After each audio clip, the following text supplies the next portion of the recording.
Well, Aquarius takes place in the 60s in Los Angeles, around the time of the Manson murders. The character that I play is a World War II veteran, Marine.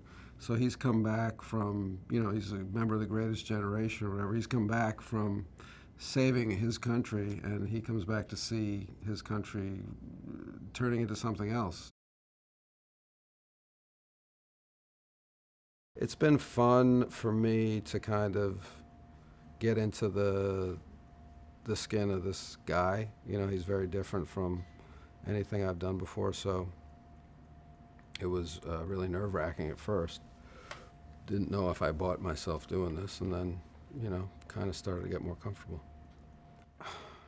I just thought it was a very different idea from anything that I'd heard, and into the 70s, taking a real 40s and 50s guy and taking him into the revolutionary changes that happened in the 60s and 70s. And I thought, well, that's a really interesting kind of an acting journey to take if we get to do multiple years like we want to do. Well, Hodiak's skeptical of flower power or whatever. He doesn't get it. I don't think he's really been exposed to that much of it. He's certainly not sympathetic to the anti-war movement or this idea of peace at any cost or make love not war. He's not that guy. So he's a guy that's going to be dragged kicking and screaming into a world that he doesn't know, he didn't create, and he doesn't get.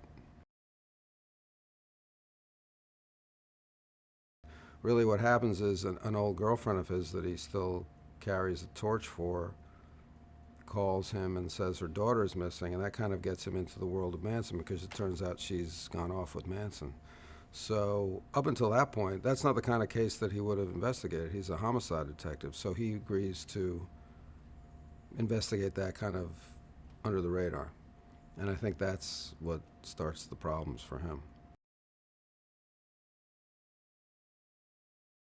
But he just views Manson basically as a pimp, as a two-bit criminal, a guy who's got a long rap sheet and has basically spent more than half his life in prison for crappy, crimes, reaching all the way to assault and pimping and drugs and all this. So he thinks he's a lowlife, and what I find interesting is there's no way he would ever think, oh, this is going to become, one of the most famous murderers in our history.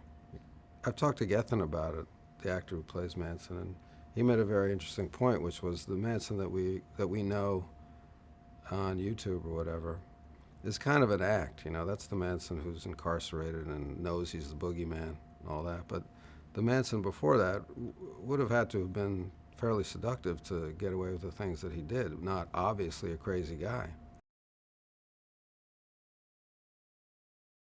Well, Shafe, who is Hodiak's partner, played by Gray Damon, he's the younger cop. I've gotten to the point in my career where I need a younger, good-looking guy with me. I need to get into a younger world. I can't get into Manson's world as old as I am. There's no place for me. I'd be suspected immediately. But Gray, who's an undercover guy, he's already gone undercover as a hippie. That's what he's doing. I decide, I would like to use that guy to find Emma, the girl, the daughter of my old flame who's missing. So that's how I come to him.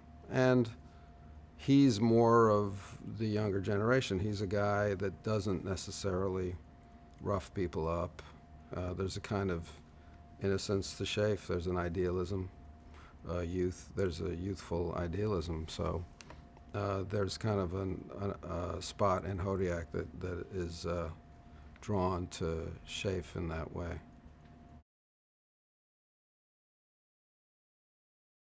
I think people are interested in kind of the real 60s, not the Austin Powers 60s. So Manson is this petty criminal at this point who's spent most of his life in jail, and he comes out, and he is also a man of the 50s and 40s. He just grows his hair long and kind of impersonates a hippie and insinuates himself into the summer of love. And he's, kind of symbolically, Manson is when the summer of love turned into something else. They always say